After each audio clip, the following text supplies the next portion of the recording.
올해 지금 이제 요한복음을 거의 다 마쳐갑니다. 지난번 메시지를 기억하시죠?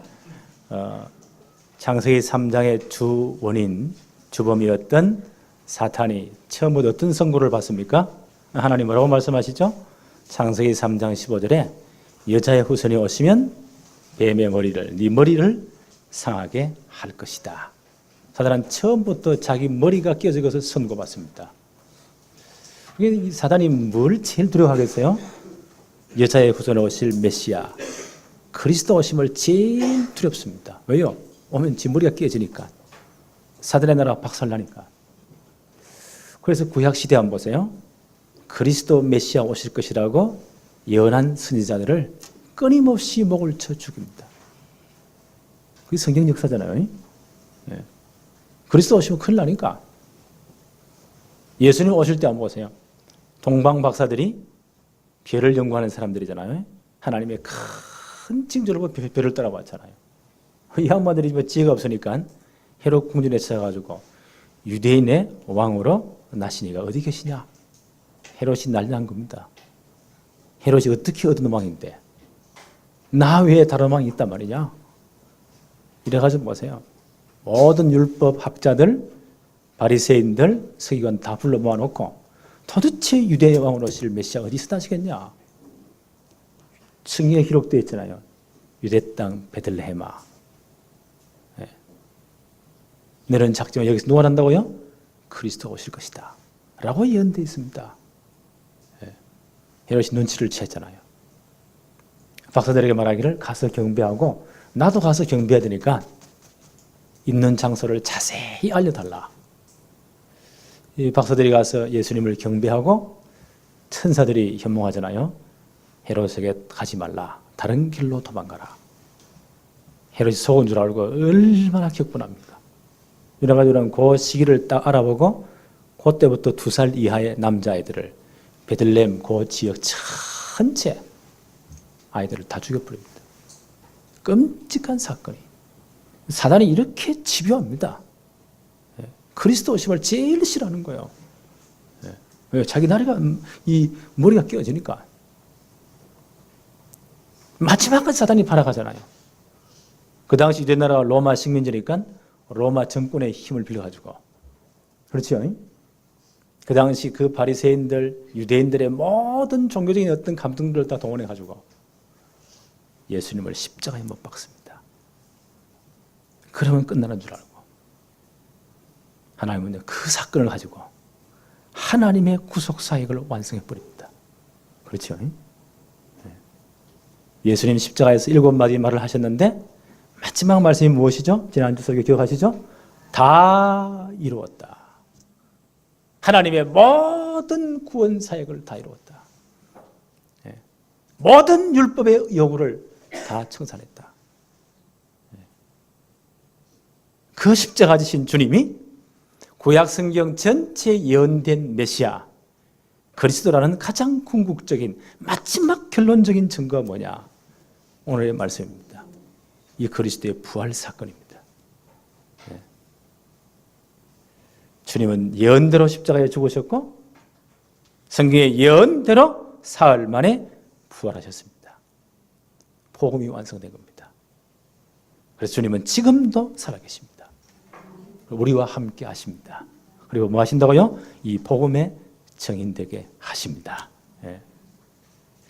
그래서 복음을 완성하신 궁극적인 결론적인 표적이 뭐라고요? 그리스도의 부활 사건입니다. 로마서 1장 2절 4절에 바울은 이렇게 말했거든요. 복음이 무엇이냐?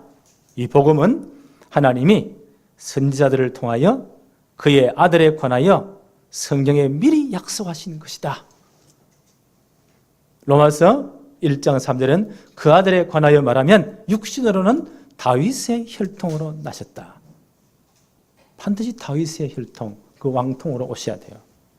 성결의 영으로는 죽은 자들 가운데 부활하사 능력으로 하나님의 아들로 선포되셨다. 십자가에서 모든 걸 다 끝내시고 이분이 구약 성경 전체에 예언된 메시아 곧 그리스도 하나님의 아들이라는 증거로 반드시 부활하셔야 돼요. 부활하심으로 바로 이분이 그리스도라는 것을 온 만방에 선포했다. 바울은 이것을 이 그리스도의 십자가 부활 사건을 복음의 핵심이라고 말했습니다. 고린도전서 15장 1절로 4절에 바울이 이런 말을 했거든요. 내가 받은 이 복음을 너희에게 말한다. 고린도에게 편지하면서 고린도서 15장 2절에 보니까 너희가 만일 내가 전한 그 말 복음을 굳게 지키고 헛되이 믿지 아니하면 그로 말미암아 구원을 받으리라. 고린도서 15장 3절 4절에 바울은 복음의 핵심을 이렇게 말합니다. 내가 받은 것, 그게 복음이잖아요. 복음은 그 복음을 먼저 너에게 전했다. 이는 이 복음은 성경대로 그리스도께서 우리 죄를 위하여 죽으시고 그냥 정치적 어떤 사건에 휘말려 죽은 게 절대 아닙니다. 이미 성경에 예언된 대로 성경에 예언대로 그리스도께서 십자가에 죽으셨고 그냥 죽은 게 아니죠. 우리 죄를 대신해서 속죄의 제물로 십자가에 죽으셨고 무덤에 장사 지낸 바 되었다가 성경의 예언대로 사흘 만에 다시 살아나셨느니라. 이게 복음의 핵심입니다. 예수님이 그리스도란 수학적으로 말하면요, 필요 충분 조건이 뭐냐? 그분의 부활 사건입니다. 주님은 반드시 부활하셔야 돼요. 안식 후 첫날 주님이 부활하셨잖아요. 그걸 제일 먼저 본 사람이 누굴까요? 그 무덤을 지키던 군인들. 그 새벽에 보세요. 유대인들의 무덤, 우리 무덤과 좀 풍습이 다릅니다. 우리는 땅에 묻잖아요. 이 무덤이라는 것이 다 시대마다, 민족마다, 나라마다 풍습이 좀 달라요. 그때 유대인들은, 잘 사는 사람들은 좀 비슷한 그 야산, 돌산이 많으니까 거기에 이렇게 굴을 파요. 거기에 시신을 안치하고 무덤 문을 돌로 막습니다. 그들이 그 일반적인 그들의 풍습이에요. 그 무덤의 돌이요, 굴로 떨어집니다. 그 안에서 부활하신 주님이 너무너무 찬란한 빛으로 걸어 나오시는 거예요. 그러니까 어떤 놈이 그 앞에 하늘 땅 모든 주인이신 그분이 부활하신 몸으로 걸어 나오시는데 꼼짝 마라 창을 대고 칼대겠어요? 일단 다 절도. 그래가지고 혼비백산에 뛰어가서요 보고하잖아요. 그렇다면 이제 정말 예수님을 사랑했던 성도들 가운데 베드로는 얼마나 그 전에 자신만만했잖아요. 예수님, 이것들 다 예수님 배반해도 나는 절대 예수님 배반하지 않습니다. 나 인간 베드로 믿어주세요 이랬잖아요. 예수님이 하도 그래서 야, 이 사람아 그렇게 자신 있냐? 오늘 밤 네가 닭 오르기 전에 나를 몇 번 부인한다고요? 3번 부인하리라. 베드로가 펄펄 뜁니다. 아니, 나를 어떻게 보십니까? 나 인간 베드로 믿어달라 이거요. 이랬던 사람들은 다 튀어버리고 예수님 무덤에 그 새벽에, 안식일 날은 못 움직이니까 안식일 다음 날, 그 말은 우리 주의 날입니다. 주일날 주님을 사랑했던 몇몇 여자분들이 그 주님의 무덤으로 온 겁니다. 부활한 주님 만나러 온 게 아니에요. 혹시나 누가 무덤을 열어주면 기름을 바르기 위해서. 그들의 장례 풍습에는 좋은 향료를 바르는 것이 그들의 예의이기도 하거든요. 금 내려와서 이 무덤이 빈 것을 발견합니다. 오늘 본문 말씀 한번 봅시다. 요한복음 20장 1절 2절에 안식 후 첫날 일찍이 아직 어두울 때야, 새벽 미명이죠. 막달라 마리아가, 요한은 이 막달라 마리아를 주목해서요, 다른 똑같은 성경 다른 데를 보니까 여자분들이 3분이 올라오신 것 같아요. 막달라 마리아, 그 다음 보니까 요한나라는 분, 야고보의 모친 되는 마리아, 이분이 예수님을 따라다니면서 많이 수종돈 주님을 사랑하는 분들이잖아요. 이분들이 올라옵니다. 이 막달라 마리아는 어떤 사람이었나요? 7 귀신 들려가지고 완전 인생이 피해인데 돌아다녔는데 예수님이 그를 치료해 줬잖아요.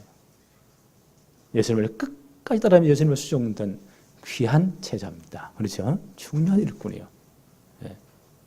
이분을 지금 소개합니다. 20장 1절부터 한번 다시 봅시다. 안식 후 첫날 일찍이 아직 어두울 때에 막달라 마리아가 무덤에 와서 돌이 무덤에서 옮겨진 것을 보고 깜짝 놀라는 겁니다. 장정들이 여러 명 붙어도 옮기기 힘든 그 돌이 굴러 떨어져 있는 겁니다.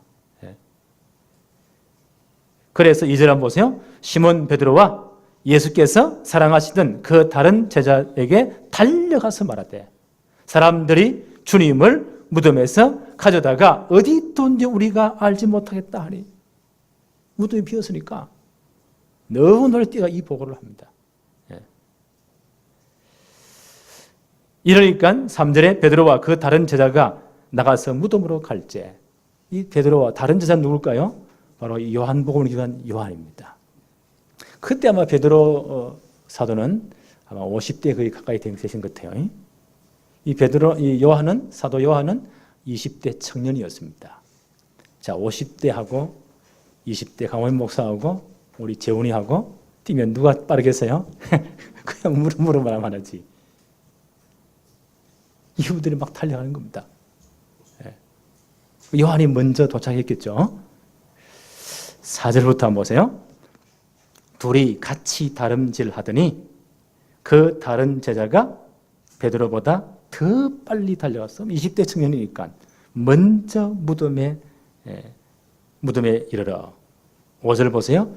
구부려 세마포 놓인 것을 보았으나 들어가지는 아니하였더니. 아마 요한이 성격이 굉장히 차분한 거죠.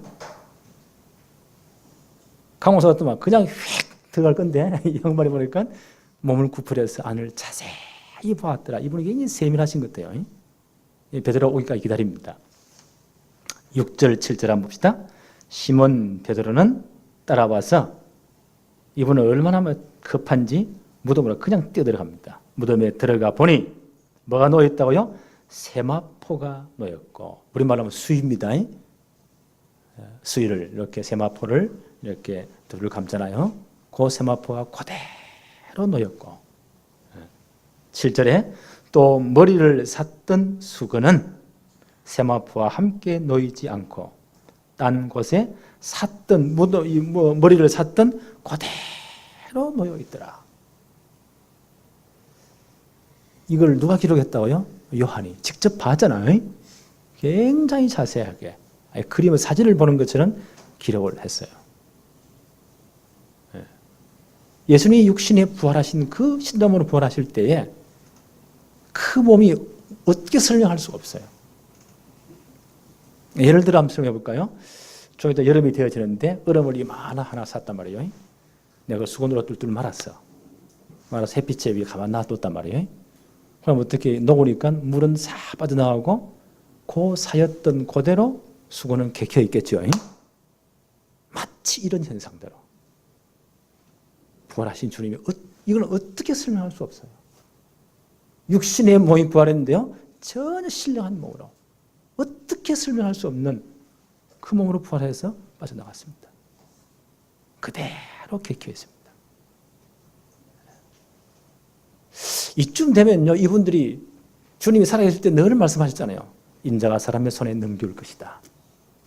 십자가 질 것이다. 사흘 만에 부활할 것이다. 그래 하나님 구원이 이루어지니까. 근데 이 말씀이 안 믿어지고 생각이 안 나는 겁니다. 9절 한번 봅시다. 그들은 성경에 그가 죽은 자 가운데서 다시 살아나야 하리라 하신 말씀을 아직 알지 못하더라. 예수님이 그리스도는 가장 중요한 궁극적인 마지막 증거가 뭡니까? 그분의 부활 사건입니다. 반드시 부활하셔야 돼요. 사망 권세를 깨뜨리시고 죽음 권세를 깨뜨리시고 반드시 부활하셔야 돼요. 예수님이 이렇게 많이 말씀하셨잖아요. 9절을 다시 한번 더 볼까요? 그들은 성경에 그가 죽은 자 가운데서 다시 살아나야 하리라 하신 말씀을 아직 알지 못하더라. 우리 성경 바로 봐야 됩니다. 뭐 꿈을 꿨다 누가 그렇게 하더라 뭐 그게 중요한 게 아니요. 우리 믿음은 말씀에 근거해야 돼요. 말씀 바로 붙잡아야 돼요.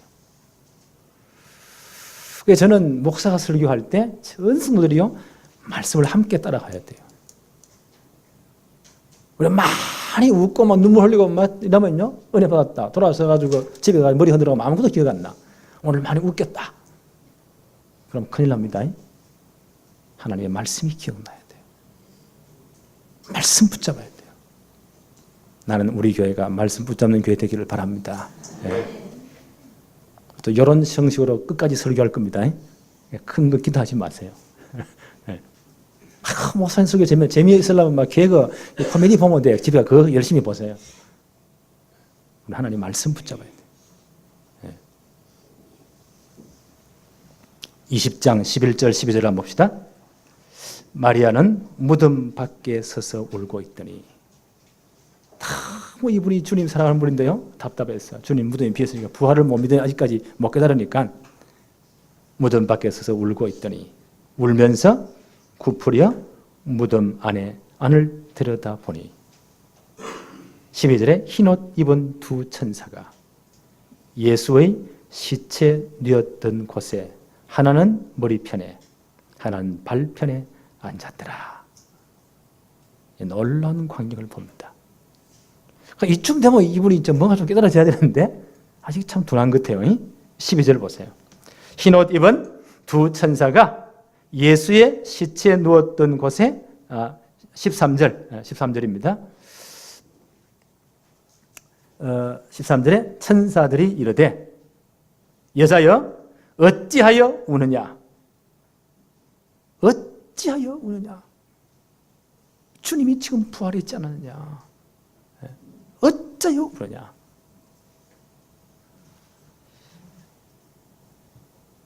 마리아가 뭐라고 말합니까? 이르되 사람들이 내 주님을 옮겨다가 어디 두었는지 내가 알지 못합니다. 아직까지 못 깨닫고 있습니다. 15절 보세요. 부활하신 주님이 이렇게 말씀하시죠. 14절부터 이 말을 하고 뒤로 돌이켜 예수께서 서 계신 것을 보았으나 예수이신 줄을 알지 못하더라. 아직 영안이 어두웠어. 말씀을 붙잡지 못하면 이렇게 되면 됩니다. 주님 가까이 서 계셔도 못 보는 거예요. 부활하신 주님이 내 곁에서도 못 보는 겁니다. 깨닫지 못하더라. 15절에 예수께서 이르시되 여자여 어찌하여 울며 누구를 찾느냐? 어찌하여 울며 누구를 찾느냐? 아직도 부활하신 주님 우리와 함께 하신대요. 우리는 마리아 모습이 아닙니까? 오늘 이 질문은 우리에게 하고 있지 않을까요? 세상 빛교회 교인들아 어찌하여 울고 있느냐? 도대체 누구를 찾고 있느냐? 오늘 우리를 향한 질문이죠 모릅니다.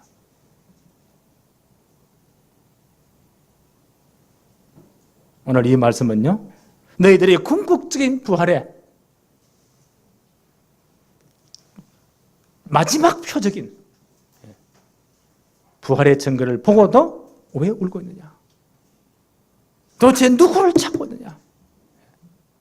이 똑같은 본문인 누가복음 24장 5절에 천사들이 이렇게 책망을 합니다. 말을 합니다. 어찌하여 살아있는 자를 죽은 자 가운데서 찾느냐?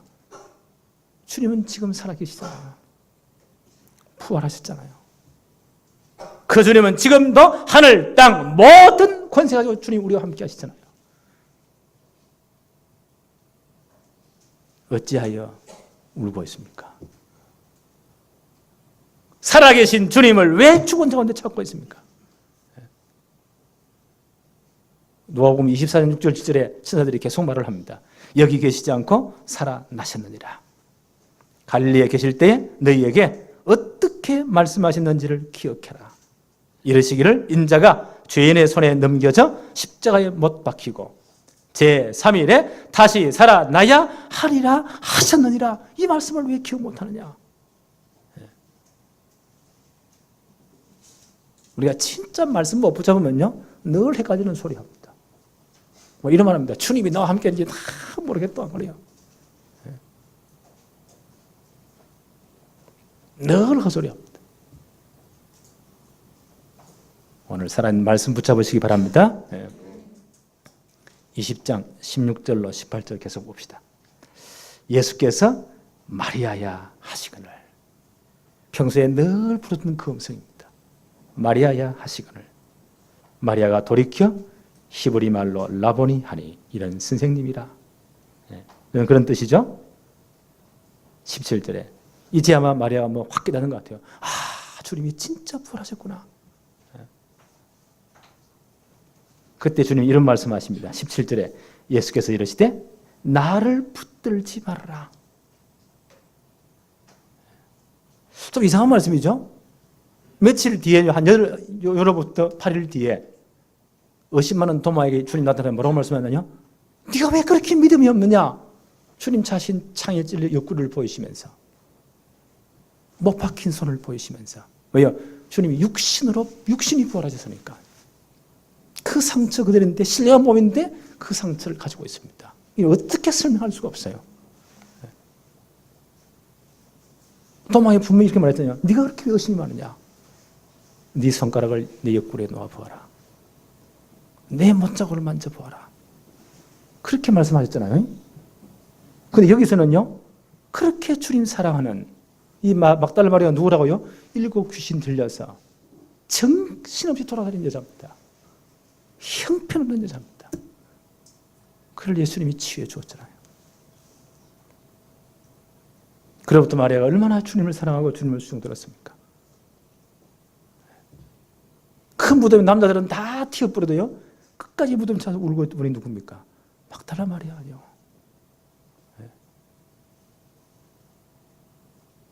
이번에 주님 부활하신 모습을 보이십니다. 그 때문에 깨달아지는 겁니다. 마리아야. 히브리 말로 라보니 선생님.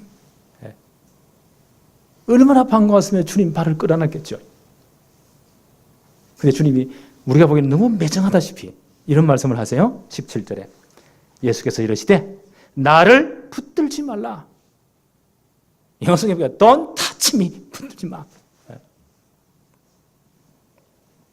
내가 아버지께로 올라가지 아니하였노라. 너는 내 형제들에게 가서 이르되 내가 내 아버지 곧 너희 아버지 내 하나님 곧 너희 하나님께로 올라간다 하라 하시니. 18절 보세요. 막달라 마리아가 가서 제자들에게 내가 주를 보았다 하고 나는 부활하신 주를 보았다. 또 주께서 자기에게 이렇게 말씀하셨다 이러리라. 주님 말씀을 증거합니다. 꼭 같은 요 본문을요, 마태복음 28장 9절에 이렇게 설명해서요, 예수께서 그들을 만나 이르시되, 무덤을 찾아왔던 세 분 여자분 있잖아요. 막달라 마리아, 그 다음에 요한나, 야고보의 모친 되는 마리아. 남자들은 다 튀어버리도요, 이분은 끝까지 무덤을 지키는 것 같아요. 부활하신 주님이 자기 모습을 보이시잖아요. 마태 28장 9절에 예수께서 그들을 만나 이르시되 평안하냐 하시거늘 여자들이 나아가 그 발을 붙잡고 경배하니라. 얼마나 반가워서 주님 발을 붙잡고 경배합니다. 그 마리아는 얼마나 주님 보고 싶었으면요, 주님 발을 붙잡고 안 놔주는 거예요.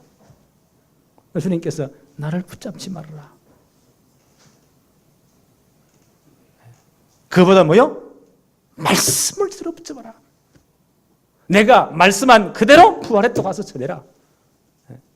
나는 곧 아버지를 한다고 말이라. 그래야 성령이 오시니까. 그러잖아요. 이 말을 제대로 증거해라. 우리는 자꾸 어떤 신비 체험들, 육신의 어떤 체험들, 짤짤하다고요, 보이기도 하고, 꿈도 꾸기도 하고, 뭔가 붙잡히기도 하고, 그런 것이 더욱더 우리 신앙의 통인도 생각하잖아요. 주님은 나를 붙잡지 말아라. 이런 체험, 이런 것에 얽매이지 말아라. 뭘 붙잡으라고요? 말씀을 제대로 붙잡아라. 우리 신앙 여기까지 나가야 됩니다. 말씀대로 딱 붙잡아야 돼요. 요한복음 20장 19절부터 한번 볼까요? 이날 곧 안식 후 첫날, 예수님 부활하신 날이죠. 저녁 때에 제자들이 유대인들을 두려워하여 모인 곳에 문을 닫았더니 예수께서 오사 부활하신 주님의 몸은요 시공간을 초월해 버려요. 이런 몸이 전혀 아닙니다. 육신으로 부활하신 이런 몸이 전혀 아니요. 그 신령한 몸으로 찾아오신 겁니다. 오사 가운데 서서 이르시되 너희에게 평강이 있을지어다. 주님 그들을 찾아오셨습니다. 20절 보세요. 이 말씀을 하시고 손과 옆구리를 보이시니 제자들이 주를 보고 기뻐하더라. 나는 육신으로 부활했느니라. 그 육신이 부활했느니라. 그러니까 그 개겼던 수위를 그대로 두고 빠져나갔잖아요. 그 신령한 몸으로. 왜 옆구리 창조를 보이고 손을 보였나요? 부활했다는 확실한 증거를 보이기 위해서. 나는 부활했느니라. 그 주님의 부활을 본 이분들이 보세요. 얼마나 기뻐합니까? 주를 보고 기뻐하더라. 그때 예수님이 중요한 명령을 하십니다. 21절 한번 봅시다. 예수께서 또 이르시되 너희에게 21절에 평강이 있을지어다. 그러면서 아버지께서 나를 보내신 것 같이 나도 너희를 보낸다. 아버지께서 창세기 3장 15절의 이 사역을 하나님이 처음부터 말씀하신 원복음의 사건을 이루기 위해서 나를 보내신 것 같이 그래서 주님은 반드시 십자가 지셔야 돼요. 영원한 제사장, 영원한 왕, 영원한 선지자로 모든 문제를 끝내야 돼요. 바로 이분이 구약 성경 전체에 연된 창세기 3장 15절의 중요한 증거로 반드시 부활하셔야 돼요. 하나님 그때 나를 보내셨다. 그와 같이 이 복음을 위해서 나도 너희를 파송한다. 중요한 말씀을 하십니다. 요한복음 12장 23절 24절에 예수님이 이렇게 말씀하셨잖아요. 예수께서 대답하여 이르시되 인자가 영광을 얻을 때가 왔도다. 십자가 부활 사건입니다. 내가 진실로 너희에게 이르노니 하늘의 밀이 땅에 떨어져 죽지 아니하면 하늘 그대로 있고 죽으면 많은 열매를 맺느니라. 이게 무슨 사건입니까? 주님의 십자가 사건입니다. 그래야 우리의 모든 창세기 3년 주가 끝납니다. 그리고 주님이 부활하심으로 복음이 완성되었습니다. 이 복음이 증거되므로 수많은 하나님의 백성들을 건지는 겁니다. 바로 이 일을 위해서 내가 너희를 파송한다. 아버지께서 이 일 때문에 나를 보내셨다. 그와 같이 나도 너희를 이 복음 증인으로 세상에 보낸다. 그 말입니다. 이 말은 창세기 15장 5절 6절에 아브라함과 언약 맺으시면서요. 그렇죠? 내 씨로 말미암아 천한 만민이 복을 받겠다. 그리스도 오실 것을 예언하면서 아브라함이 하도 고개를 가우뚱거리니까요. 밖을 불러내잖아요. 저 하늘의 별을 보아라. 저 별을 세울 수 있겠느냐. 이와 같이 내 자손도 이와 같으리라. 아브라함의 후손으로 오실 그리스도를 통해서 천하 만민이 구원받는 그 사건을 보인 겁니다. 아브라함이 이 사실을 믿은 겁니다. 아브라함이 이 사실을 믿으니 여호와께서 이를 그의 의로 여기셨다. 그 아브라함이 하신 약속이 예수 그리스도에게 성취된 겁니다. 이 일을 위해서 아버지가 나를 보내셨다. 이와 같이 나도 너희를 세상에 보낸다. 그러면서 22절 한번 보세요. 이 말씀을 하시고 그들을 향하여 숨을 내쉬며 이르시되 성령을 받으라. 성령을 받으라. 우리 기억나는 말씀이 없습니까? 창세기 2장 7절에 보니까요. 하나님이 처음 우리 인간을 창조하실 때 흙으로 빚으시고요. 그 코에 뭐를요? 하나님의 생기를 불어넣으시니 생명이 살아있는 사람이 된지라. 첫 창조 사건입니다. 이제 복음받고 구원받은 우리가 세상에 나가서 많은 사람이 전도하기 위해서 숨을 내쉬며 성령을 받으라. 성령으로 거듭나게 하시는 재창조의 사건입니다. 그래서 부활하신 주님이 약속하셨잖아요. 사도행전 1장 8절에 오직 성령이 너희에게 임하시면 너희가 뭘 받고요? 권능을 받고 예루살렘, 온 유대, 사마리아 땅 끝까지 내 증인이 될 것이다. 데려가야 될 것이다.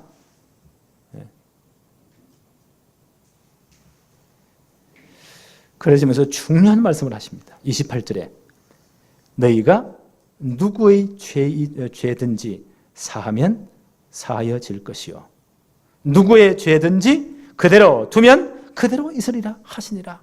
무슨 말입니까? 제대로 복음이 증거되어서 그분이 정말 복음을 받고 그리스도를 영접한 사람은 이 모든 죄 사함받고 하나님 백성이 되는 겁니다.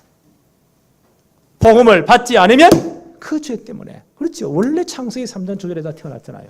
죄의 삭시 뭐요? 사망입니다. 그래서 그 죄 그대로 영원한 지옥 가는 겁니다. 그래서 복음 전한 전도자가 그렇게 소중합니다.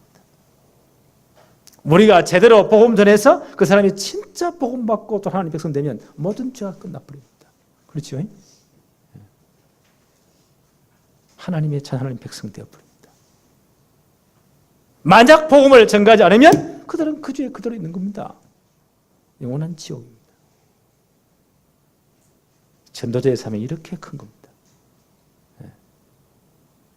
부활하신 주님이 처음 나타나 첫 번째 중요한 미션입니다. 이거를 제대로 알고 있는 바울은 이런 표현을 하잖아요. 고린도 전서 9장 16절에 내가 복음을 전할지라도 자랑할 것이 없으면 내가 부득불할 일임이라. 마땅히 할 일임이라. 만일 복음을 전하지 아니하면 내게 화가 있을 것이로다. 당연하겠죠. 복음이 아니면 그들을 절대 사단의 권세에서, 죄의 권세에서, 지옥 병에서 절대로 건져낼 수가 없습니다. 그래서 바울은 이런요 긴박한 사명감을 느낍니다. 만일 내가 복음을 전할지라도 자랑할 것이 없다. 왜요? 부득불 마땅히 해야 될 일이다. 내가 만약 이 복음을 전하지 않으면 내가 화를 타는 것이 마땅하다. 바울은 또 이런 표현을 썼어요. 나는 모든 이 복음의 빚진 자다. 나는 빚을 갖고 있다. 왜냐하면 이 복음은 모든 믿는 자에게 구원을 주시는 하나님의 능력이 되기 때문이다. 로마서 1장 16절에 이런 중요한 사명을 말씀하십니다. 그런데 이 중요한 자리에 누가 빠졌다고요? 이 도마가 빠진 겁니다. 꼭 이런 사람이 있어요. 가장 중요한 말할 때 빠져가지고 뒤에 서서른 사람이 있어요. 그러니까 우리에게는 그런 사람 없기. 가장 중요한 메시지냐, 가장 중요한 일을 할 때, 오빠의 뒤에서 못 들은 이런 분이 있어요. 그 도마과에 속한 사람이에요. 한 발 늦은 사람이죠. 자, 말씀 봅시다. 24절부터 12제자 중의 하나로서 디두모라 불리는 도마는 예수께서 오셨을 때에 함께 있지 아니한지라. 다른 제자들이 그에게 이르되 우리가 주를 보았노라 하니 부활하신 주는 우리가 진짜 만났다. 도마가 이르되 내가 그의 손의 못자국을 보며 내 손가락을 그 못자국에 넣으며 내 손을 그 옆구리에 넣어 보지 않고는 믿지 아니하겠노라 하니라. 또 이런 또 허설을 합니다. 26절 한번 보세요. 8일 만에 8일 지난 후죠. 지나서 제자들이 다시 집안에 있을 때에 도마도 함께 있고 문들이 닫혔는데 예수께서 오사 가운데서 부활하신 주님의 몸이니까 시간과 모든 걸 초월해버리잖아요. 그 부활하신 주님이 육체로 부활하신 주님 오셨습니다. 예수께서 오사 가운데 서서 이르시되 너희에게 평강이 있을지어다 하시고 27절에 도마에게 이르시되 내 손가락을 이리 내밀어 내 손을 보고 내 손을 내밀어 내 옆구리에 넣어보라. 그리하여 믿음 없는 자가 되지 말고 믿는 자가 되어라. 믿음 없는 자가 되지 말고 믿는 자가 되어라.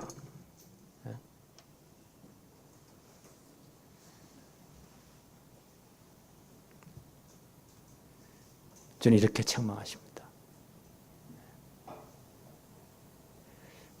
왜 이렇게 하셨을까요? 지금 12사도는 굉장히 중요한 분들입니다.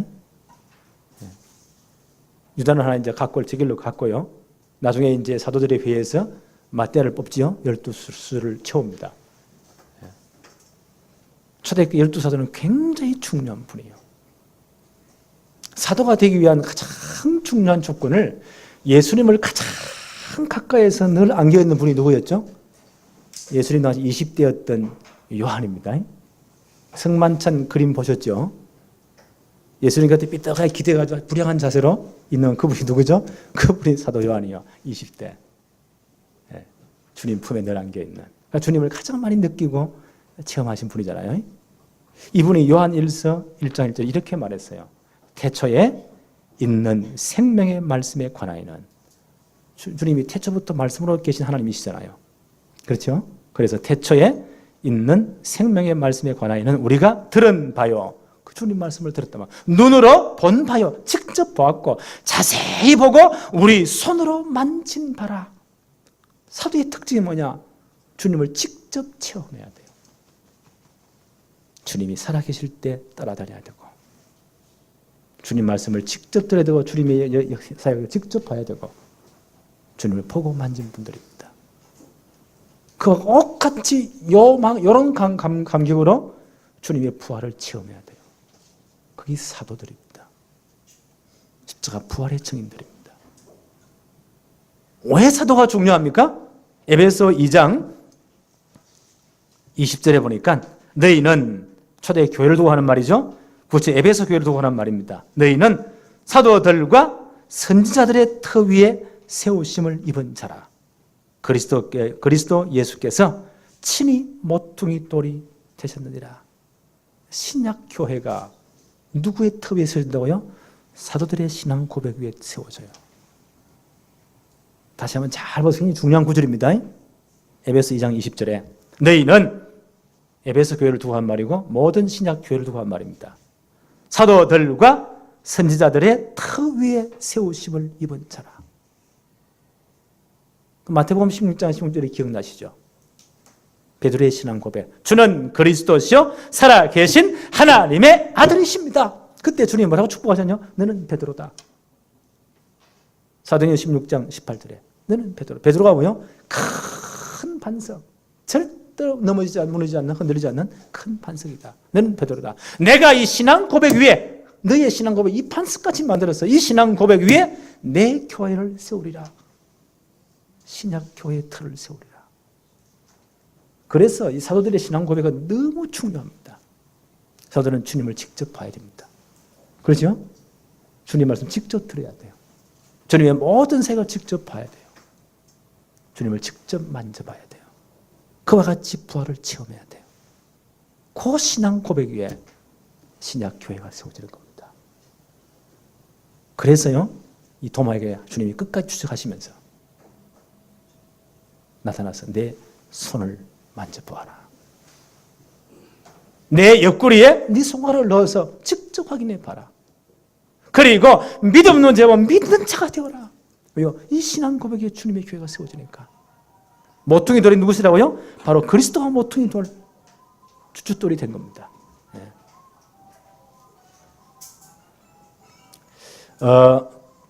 요한복음 20장 28절 한번 보세요. 28절에 도마가 대답하되 봐요 이르되 나의 주님이시요 나의 하나님이십니다. 주님을 진짜 체험하고 하는 말이에요. 나의 주, 나의 하나님이십니다. 이 고백을 하잖아요.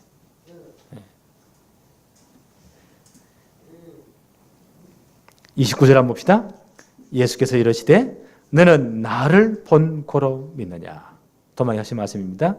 보지 않고 믿는 자들은 복되도다 하니라. 주님을 보지 않고 믿는 자들이 복된 자들입니다. 뭘 듣고요? 말씀을 듣고 말씀을 의지해서 주를 보지 않고 믿는 자들이 더 복된 자들입니다. 베드로가 이런 표현을 하잖아요. 흩어져 있는 많은 성도의 초대교회 호통 중에 있는 성도들이 편지하면서 베드로 전서 1장 7절 8절에 너희 믿음의 확실함은 불로 연단하여도 없어질 금보다 더 귀하여 예수 그리스도께서 나타나실 때에 칭찬과 영광과 존귀를 얻게 할 것이니라. 예수를 너희가 보지 못하였으나 사랑하는도다. 이제도 보지 못하나 믿고 말할 수 없는 영광스러운 즐거움으로 기뻐하는도다. 이분들이 핍박 중에 있는 성도들이거든요. 그 당시 네로 황제의 핍박이 전 지역을 다 예수 사람 다 잡아 죽였잖아요. 그런 핍박 속에 있는 성도들이 편지하면서 베드로가 뭐라고 말합니까? 예수를 너희가 보지 못하였으나 사랑하는도다. 이제도 보지 못하나 믿고 말할 수 없는 영광스러운 즐거움으로 너희들이 기뻐하는구나. 이게 초대교회 믿음입니다. 주님이 이 믿음을 요구하십니다. 오늘 요한복음 20장 31절 보세요. 오직 이것을 기록함은 너희로 예수께서 하나님의 아들 그리스도이심을 믿게 하려 함이요. 요한복음의 기록 목적이죠. 그리고 뭐요? 성경의 기록 목적입니다. 우리 왜 성경을 주었을까요? 이것을 성경을 주신 목적은 예수께서 하나님의 아들 그리스도이심을 믿게 하려 함이요. 아, 이분이 그리스도이구나. 창세기 3장 15절의 주인공이시구나. 바로 이분이 메시아구나.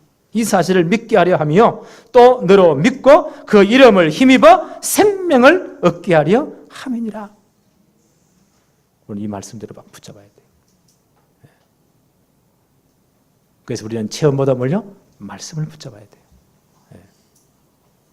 사도행전 17장 2절로 4절에 보니까 바울이 2차 전도 여행 때 데살로니가에 들어가잖아요. 회당을 들어가서 바울이 한 사역을 이렇게 소개합니다. 바울이 자기의 관례대로 그들에게로 들어가서 새 안식일에 성경을 가지고 강론하며, 구약 성경이죠. 그걸 강론했어요.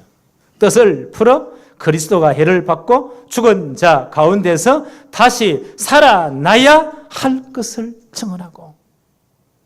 바울이 뭘 증언했다고요? 구약 성경 가지고 그리스도가 왜 십자가에 죽으셔야 되는지, 십자가에서 무엇을 완성하시는지, 그리고 이분이 그리스도라는 증거로 반드시 살아나셔야 돼요. 이 사실을 증언하고 이르되 내가 너에게 전하는 이 예수가 곧 그리스도, 구약성경 전체 예언된 메시아 그리스도시다. 이 사실을 믿고 많은 헬라인들, 규분들이 예수 믿었잖아요.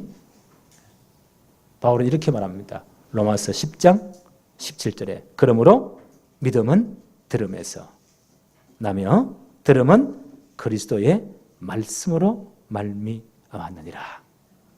믿음이 어디서 난다고요? 들음에서. 들음은 뭐요? 그리스도의 말씀으로 말미암았느니라. 뭘 붙잡아야 돼도 하나님 말씀 딱 붙잡아야 돼요.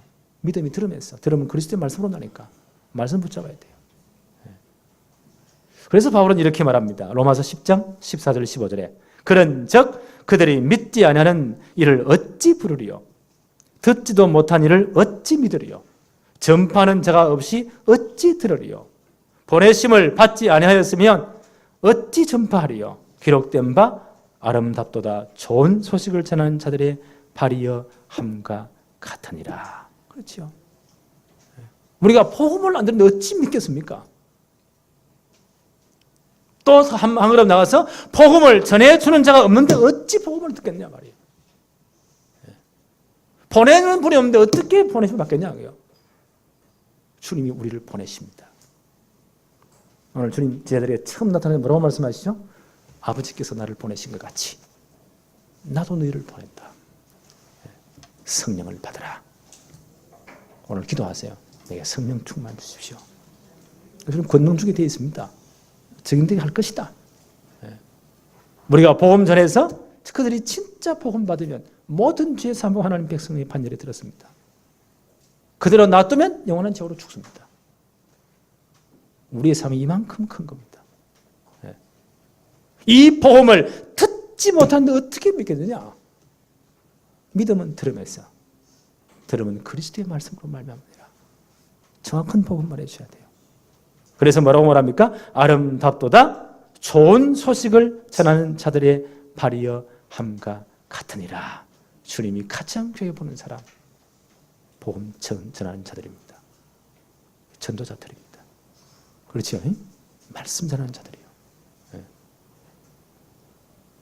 그래서 우리 교회에 중요한 전도문으로 뿌리내리는 구절이 있죠.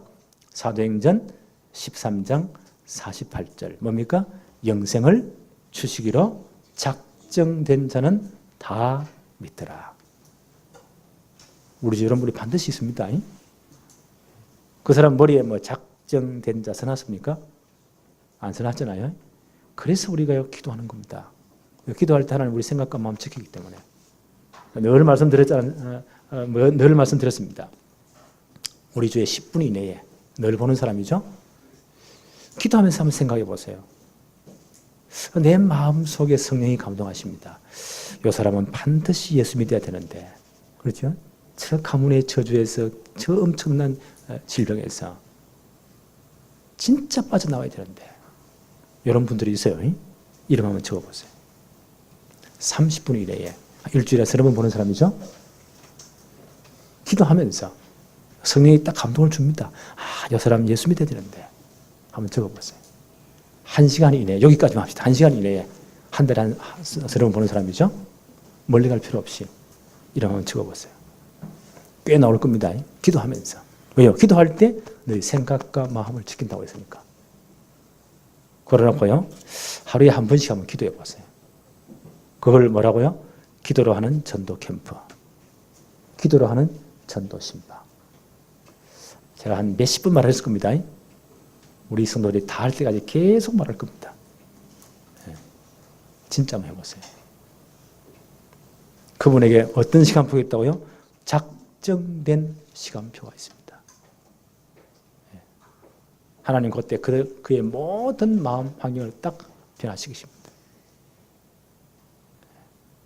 하나님 반드시 그 시간표를 딱 만나게 하십니다. 그때 누구를요? 그리스도를 전가하는 겁니다. 이걸 우리 교회 기본적인 전도 문화로 뿌리내리기를 원합니다. 이걸 놓고 진짜 우리가 준비하고 기도한다. 하나님 우리를 가장 아름답게 보십니다. 그렇죠? 이제 이 문화를 올해 한 해 뿌리를 다 내리는 겁니다. 언젠가 검사할 겁니다. 여러분의 가방 안에, 하여튼 성경책 안에 반드시 있어야 돼요. 목사님 나는 너무 시간이 바쁜데요. 그런 분들은요, 딱 출석만 부르세요. 누구 쭉, 그것도 기도예요. 말할 시간 없는데 눈으로 싹 훑으세요. 그래도 기도예요. 진짜 한번 해보십시다. 하나님은 정확한 시간표를 줍니다. 그때 그 마음 다 열어버립니다. 그때 누구를요? 그리스도를 말하는 겁니다. 이런 사람이 하나님 앞에 뭐요? 가장 아름다운 발걸음이다. 가장 귀한 발걸음이다. 가장 복된 청년이다. 이 축복이 진실로 누려지기를 바랍니다. 기도합시다. 하나님 감사합니다. 오늘 그리스도의 부활 사건을 보고 제자들이 믿지 못했지만 정말 그리스도의 부활을 그들이 믿고 최고의 사명을 부여받은 것을 봅니다. 오늘 우리가 이 십자가와 부활의 복음을 받은 우리들이 주님 주신 이 귀한 사명 감당하도록 축복해 주옵소서. 우리 주위에 영생을 주시기로 작정된 자들이 있사오니 그들의 이름을 적고 우리가 매일 한 번 이상 기도를 하는 전도 캠프와 기도로 하는 전도 신방이 이루어지게 하여 주옵소서. 하나님 보시기에 가장 아름다운 가장 복된 자들이 되게 하옵소서. 우리의 전 인생이 이 속에 있도록 하나님이 복을 내려 주옵소서. 예수님의 이름으로 기도합니다. 아멘.